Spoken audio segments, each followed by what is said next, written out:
ഈശോ മിശിഹായ്ക്കും സ്തുതിയായിരിക്കട്ടെ. ഇന്ത്യയിലെ ക്രൈസ്തവ സഭയുടെ സ്ഥാപകനും യേശുവിൻ്റെ 12 ശിഷ്യന്മാരിൽ ഒരാളുമായ വിശുദ്ധ തോമാസ് ലീഹായുടെ ഓർമ്മ തിരുനാളാണ് ദുക്രാന. ദുക്രാന എന്ന വാക്കിൻ്റെ അർത്ഥം തന്നെ ഓർമ്മ എന്നാണ്. ഇന്ത്യയിൽ സുവിശേഷ ദൗത്യവുമായി എത്തിയ ആദ്യത്തെ അപ്പസ്തോലനാണ് വിശുദ്ധ തോമാസ് ലീഹ. ജൂലൈ 3 ഇന്ത്യയിൽ മരിച്ച തോമാസ് ലീഹായുടെ ഭൗതികാവശിഷ്ടം മെസപ്പൊട്ടോമിയയിലേക്ക് കൊണ്ടുപോയത്. അന്നേ ദിനമാണ് നാം സെന്റ് തോമസ് ഡേ ആയി ആചരിക്കുന്നത്. അകമഴിഞ്ഞ ഭക്തിയുടെയും ഗുരുസ്നേഹത്തിൻ്റെയും പ്രതീകമാണ് വിശുദ്ധ തോമാസ് ലീഹ. ദിദിമോസ്, മാർത്തോമ എന്നീ പേരുകളിൽ അറിയപ്പെടുന്ന തോമാസ് ലീഹ 1-ാം നൂറ്റാണ്ടിൽ കേരളത്തിലെത്തി സുവിശേഷ പ്രചരണം നടത്തിയെന്നാണ് വിശ്വാസം. AD 50 കേരളത്തിൽ കൊടുങ്ങല്ലൂരിൽ എത്തിച്ചേർന്നെന്നാണ് കരുതപ്പെടുന്നത്. തോമാസ് ലീഹായുടെ പാദസ്പർശനത്താൽ അനുഗ്രഹീതമായ ഒരു പുണ്യസ്ഥലമാണ് മലയാറ്റൂർ.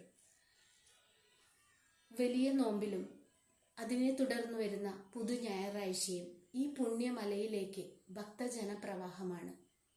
AD 72 തമിഴ്നാട്ടിലെ മൈലാപ്പൂരിൽ വെച്ച് കുത്തേറ്റാണ് തോമാസ് ലീഹ മരിച്ചതെന്നാണ് കരുതപ്പെടുന്നത്. കബറിടം മൈലാപ്പൂരിൽ ഇപ്പോഴും ഉണ്ടെങ്കിലും ഭൗതികാവശിഷ്ടം ഇറ്റലിയിലെ ഓർത്തോണിയത്തിലാണ് സൂക്ഷിച്ചിരിക്കുന്നത്. തോമാസ് ലീഹായുടെ ചില പ്രത്യേകതകൾ നമുക്ക് നോക്കാം.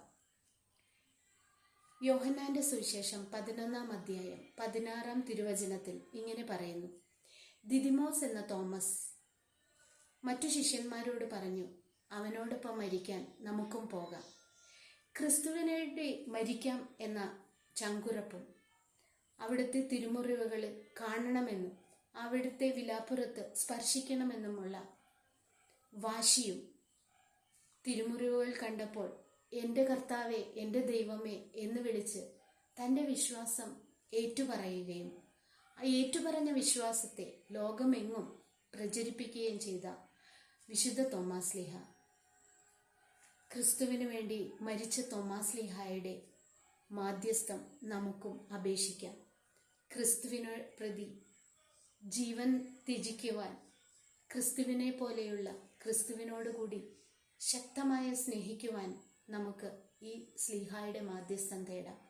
ഒരിക്കൽ കൂടി ദുക്രാന തിരുനാളിൻ്റെ മംഗളങ്ങൾ ആശംസിച്ചുകൊണ്ട് നിർത്തുന്നു.